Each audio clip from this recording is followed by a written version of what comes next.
So guys, I am here with the cast of magicians, Hale and Summer. Hi. Hi. Hi, guys. Oh, wow. Yeah. Left hanging. Okay, so you guys, at the end of last season, fairies are coming. Yeah. You've got a sweet eye patch. Yes. Magic is gone. Yeah. So what is coming for season 3?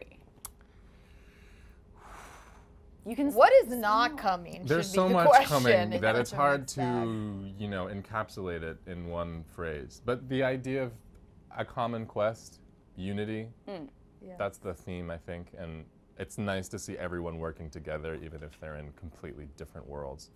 I can tell you a line I wish I had said to the Fairy Oh. Queen this Oh, year, yeah. and I didn't say, and I wished I had said it.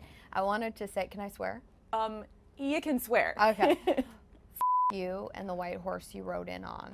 I just feel like that would have been an epic line. And I should have said it to the Fairy Queen at some point, but I never said it, so I'm saying it now. Oh my God. On the white horse you rode in on. Because she rides in on a white horse. In the Yes. end, they're all on the horses, yes. You have Or to- you and the unicorn you rode in on. That would have been a nice magician's line. I feel like White Horse has more of a ring to it, maybe. Yeah. Yeah. Summer, you need a writing credit. I Yeah. feel like that should be in the show. That's really great. Okay, so Eliot is leading the quest for the keys in Wow. season 3. Yeah. Yes? Yeah. How desperate is everybody? Like on a scale of 1 to very desperate. So desperate that there's no time to stop and actually handle our issues with each other. There's no Eliot and Margo powwow about what happened and why our friendship has fractured in different ways. It's more about, okay, what do we do now to solve the problem at hand? The fairies, the key quest, restoring magic. Totally. That's kind of all we really have time for at the moment. Just getting it done. Getting it done. Yeah. Okay, so Margo is kind of left, it seems like holding down the fort at Fillory. Is that Right. Yeah? Right. Yeah, that would be fair to say. Margo is holding down the fort of Fillory, and I think it's something she's definitely ready for. And She's grown a lot. She grows a lot this season. she does. Margo sort of expands and sort of grows into her role as a ruler and becomes much more of a mindful, thoughtful ruler than she was at the end of season 2. She was espousing some pretty fanatic ideas of ruling. Not a fan of democracy. Not Not a big fan. I no. wouldn't say Margo's not a fan of democracy. Well, not anymore, I wouldn't. I just think she understands that they are in a world that is lacking the comprehension to understand democracy. And she knows she's in a fanatic world. Yeah. And that she should rule in terms that they are able to comprehend. However, this year I think she does carve out a more tolerant way of ruling. And it's a really great journey that she embarks on, and I'm really proud of it. Yeah. Summer is brilliant this season. Summer's always brilliant, but Summer is definitely just on another level. I paid him to say that.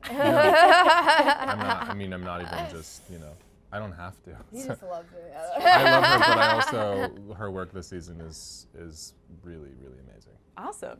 I'm so excited. I love watching her. So I Hale's do have a work question about the eye patch. You've got the eye patch I at do. the end of the season. Yes. So is it hard to get used to? It kind of like floats above a little bit. Like I is it- wish it had floated, because that would have been sort of like yeah. Mowgli, our costume designer, is a genius. She really is, and I know a lot of people probably say that about the people they work with, and I'm sure they mean it, but she actually is a genius. She's a visionary, and you sort of stay out of her way and you allow her to create, you know, and execute the visions that she has. And I think what she has crafted for Margo and Fillory and Eliot and all the characters, but I can only speak for me and my process with her, is pretty exceptional. I don't think we've ever seen a look quite like Margo's this year, with the eye patch and her own personal flourishes to everything. And I mean, she really achieved an iconic look. So it's exciting, yeah. Eliot's hair goes through a lot of transformations. If you had to choose, Yes, the hard-hitting question. yes, length or volume? Oh, it gets more hard-hitting. Length or volume? You've You got don't to have pick. to choose. But Why, you also why don't have to choose? pick. That's what I said when I got handed the question. I was like, it's Length both. or volume? This is Hale Appleman. No. Yeah, you don't have to choose. Okay, so who's the best love story in the show? Eliot and Margo. Yeah. I mean, yeah. Moving on. Okay, if your characters had Instagram, what would their handles be? / what would their accounts look like? Eliot wouldn't tweet or Instagram. Yeah. Yeah. He's like above it. You wouldn't. Probably. Maybe he would Instagram more than tweet, but. Yeah. Margo's probably a YouTube star while she's ruling Fillory on the DL. She's probably uploading videos somehow through a cloud and is like mega famous. I could see in that. certain parts of the U.S. and Brazil. Like how to queen. Like that's her channel. How to queen. How to queen. I see her singing like bad covers of, top 40 songs. Bad. I feel like Probably a page full of selfies. It's probably similar to my handle. it's just, selfies how to queen. Yeah. Pretty much. Cool. I would watch. So your characters have some of the best one-liners in the show. Yeah. Do you have any particular favorites? Any lines that you read it and you're like, yeah, I get to say that. I love terrorism allegory with mostly white people. That was hers in the first episode. That was a good line. You had really great good. lines in that scene. That scene was so well done. It was so well written. It's hard to choose with our characters because they write so much great stuff for us. Yeah. Yeah. You almost feel guilty.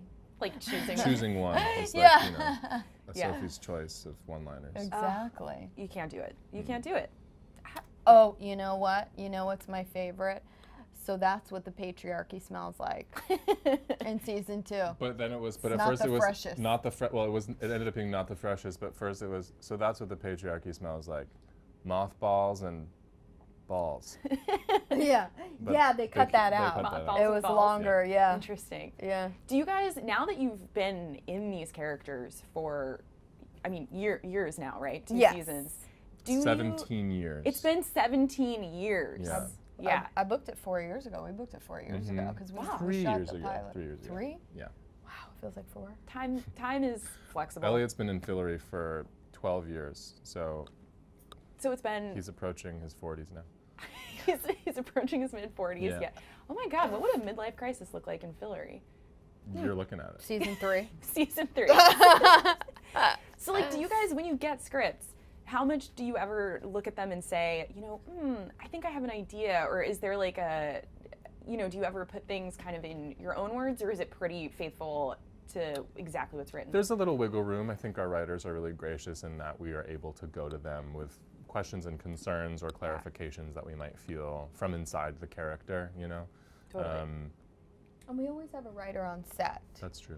during each episode. So any questions that you have or concerns, and also they want us to take risks and enjoy our jobs and feel that we have ownership over the characters. I mean, it just lends itself to better work. And If something doesn't feel, if something doesn't sit right in the way that it's articulated on the page, sometimes I can alter it to just feel like it comes out a little more naturally, and usually that goes down really easily with our writers. They're pretty open to that. And ad-libs happen all the time. Yeah.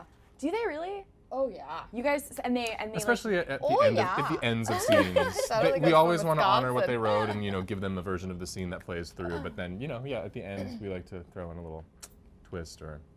I wanted to give Margo a southern accent this year. They wouldn't allow it. I don't know. She was like something about full-on continuity. Blanche I thought, Dubois. I was. Well, what if she had an identity crisis? Or this entire time she was from the South, but she didn't want anybody to know. She wanted everybody to think she was from What if like you Beverly had a line, Hills. you're like, I haven't eaten anything on this boat except raw pigeon for days. It was So wait, It was miraculous. awesome. It was awesome. great. I love it. Okay, and now last thing, can you guys, if you had to sum up your characters in one, facial expression or one, I'm gonna throw it open even to like a sound or a gesture or something, like what would it be? That's good. Eliot would be like, Just like and a ah. Yeah. Great.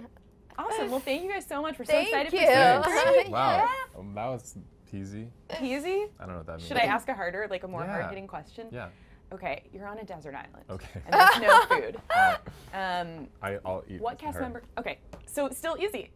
Summer gets I'd eaten take first. her for company, and then. And then when things get rough. Or hungry.